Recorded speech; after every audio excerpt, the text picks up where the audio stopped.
Troy Miller, it's always a pleasure to see you. We have an interesting story to break down today because National Religious Broadcasters, your organization, teamed up with the Barna Group, and you released a new study called The State of Christian Media. Now, this to me was fascinating, working in Christian media for so long, and obviously you do so much in this space. What was the most surprising or encouraging finding for you? Yeah, Billy, great to be with you this morning. You know, when we asked this survey, we asked them to answer how they use Christian media outside of their church. So that was key for us to not, taint this by their church activity. And the two things that really hit me, and I'll tell you the first one, was that 60% of Americans, that's the general population of America, 60% use Christian media in some form. That number was, I'm just going to tell you, Billy, larger than I expected it to be. I expected to have a big number, but 60% of Americans, the broad base of Americans, use Christian media in some form. And that was great, and it's really exciting. Yeah, well, and it's interesting because when you look at the survey data, obviously there's a lot spiritually happening in America right now, but 60 some odd percent of the country calls themselves Christians. And we know for a fact, the reality is a lot of people might say they're Christians, but they might not necessarily live a Christian lifestyle. So to see 60% of Americans consuming Christian media, whether that's podcasts or some other form of it, that was actually shocking to me as well. I don't know what I would have, if you were to ask me, what do you think the percentage is? I probably would have said 30, 40%, I don't know. I don't know what I would have said, but 60% seems incredibly high. When you look at that and you look at the other statistics that you found in this study, what do you think the lesson is for Christian media themselves, for the outlets? Yeah, and we talk about some of the other data, but I think the big lesson for Christian outlets, Christian media, is that people are paying attention. They're really paying attention to what's going on, and they're looking for something. And that was one of our other pieces here. That when you look at people and ask them, why are they looking at Christian media? What was the number? 64% of people, 66% of people said, I'm looking for encouragement and for hope, So that number was really big, that people are getting encouragement and hope. And I look at that, Billy, as not just as people searching on one end for positive, but also a rejection of the mainstream culture's message. Yeah, no, that's really interesting too. And I think we're watching these young people flock on college campuses to hear the gospel. We're seeing so much movement, and we'll talk about young people in a moment here, but it feels like people are feeling like there's been a lie that's been told to them, that's been sold to them, and they're looking for the truth. And a lot of people are finding that in Christianity, but it makes sense that a lot of these young people in particular, they're finding Christian media because they're looking for hope. The media itself is very negative. There's a lot of negative things happening in the culture. And so you're desperate for something that brings light and hope. And therefore you end up stumbling upon, either on social media or through an article, this content, and it has a big impact on these young people, which brings me to Gen Z. What did you guys find? I mean, this statistic was shocking. 64% of Gen Z engaging in Christian media. What was your reaction to that? Yeah, because, there's a stereotype that Christian media is, the older generation. That's the baby boomers, maybe the X-Geners. That's what they listen to.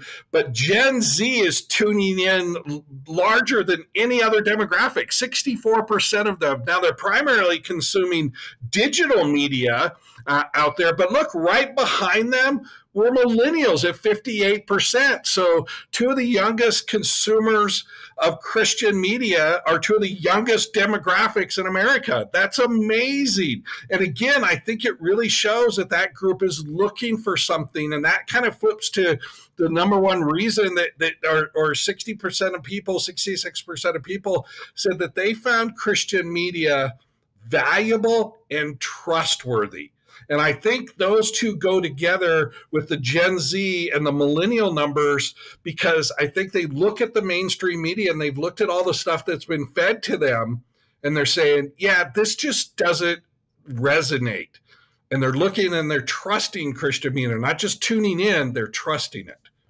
Yeah, that's huge, right? And I think as we're sort of talking about this, a lot of people, or some people, they've felt like, okay, the social media aspect is too difficult, or I don't have the time. And a lot of outlets, I mean, I've worked for many Christian outlets, you kind of cut corners around social because it's hard to get the staff to put the content up. You're creating the articles, you're making the videos. Now you got to get clips posted. You have to do all these things. But what does this data, particularly millennials and Gen Z, what do you think, what lesson should that send to the media outlets themselves about the opportunity that is there, especially when it comes to spreading the gospel?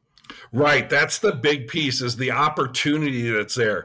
Look, I think Christian media should understand they're tuning in, they're listening, they're watching, they want to hear what we have to say, and they're looking for that alternative message in society. Again, I think it's a real rejection of the progressive liberalism that's often forced on them. That's, look, we all know it's full of despair. It's usually divisive. It's usually sort of rebellious, and they're looking for this. And look, I'll give you another stat in here.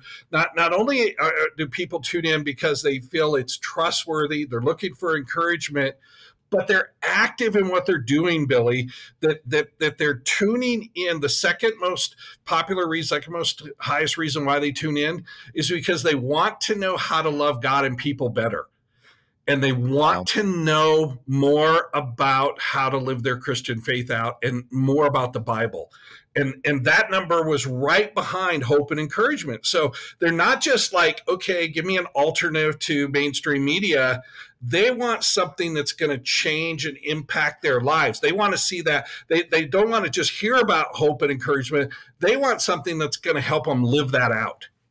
Yeah, no, and that, look, you can't really hide the truth. And I think secular media has tried to do that, even inadvertently, with people not recognizing. They've sort of tried to conceal Christianity or push Christianity over into the corner. And what we have happening right now is, with all these new media forms, it's flourishing on TikTok, on all of these platforms. And we can have the debates around social media. There's a lot of negative too. But the point is, people are finding the truth, young people in particular, in these venues. And that is a call to the Christian outlets in particular to show up and be present. As difficult as that is, to be iterating, thinking of new ways to communicate messages, that's something I think a lot about, right? Because I know as an elderly millennial how important this is. And these data points, though, drive that home. And I want to ask you about one more data point, because when it came to Christian media leaders having notable influence during the election, the 2024 election. Talk a little bit about that, because people in the general American community noticed and heard those Christian leaders speaking.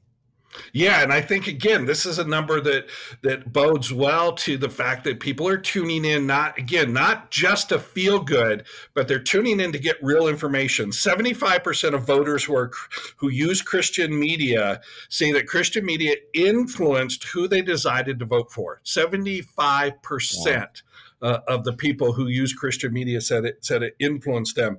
40% of people heard the message about the election from a Christian leader or pastor. Of course, we'd love to see that number go a lot higher. But 2/5 of America recall hearing Christian leaders speak about the election. So again, they're not just looking for feel-good therapeutic Christianity.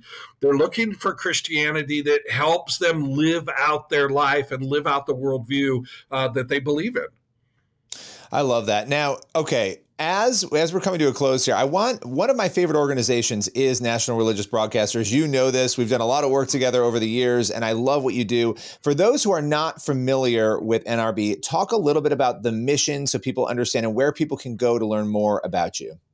Yeah, so the mission of NRB, we've been around 81 years, and we sum it up in the fact that we advocate to keep Christian communicators, and today that's a big, broad group, Christian communicators in the public square. A lot of people would love to just silence the voice of Christian communicators on traditional broadcast and even on digital media. We've seen so much of that and so much of the weaponization of the government against Christian communicators. We fight within the halls of legislation administration, with the judicial system, now within mainstream media, corporate America, all those places, so that Christian communicators can stay and do whatever ministry God has called them to do. We don't tell you what to do. We just want to make sure what God calls you to do, you have the best environment to do it. And we hold an annual convention of those Christian communicators. It's the largest gathering of Christian communicators that happens anywhere around the world.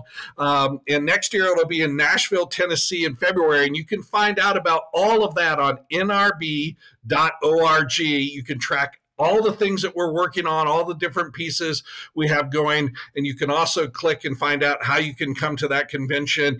If you're even thinking about being a Christian communicator, or just want to know how to do your own social media better, or maybe meet your favorite radio or podcast personality like Billy, because he'll be roaming the hallways there. I will be. I can't wait. And I appreciate you taking the time today and joining us and breaking down all this data. We will definitely have you back very soon. Thanks, Billy, for having me.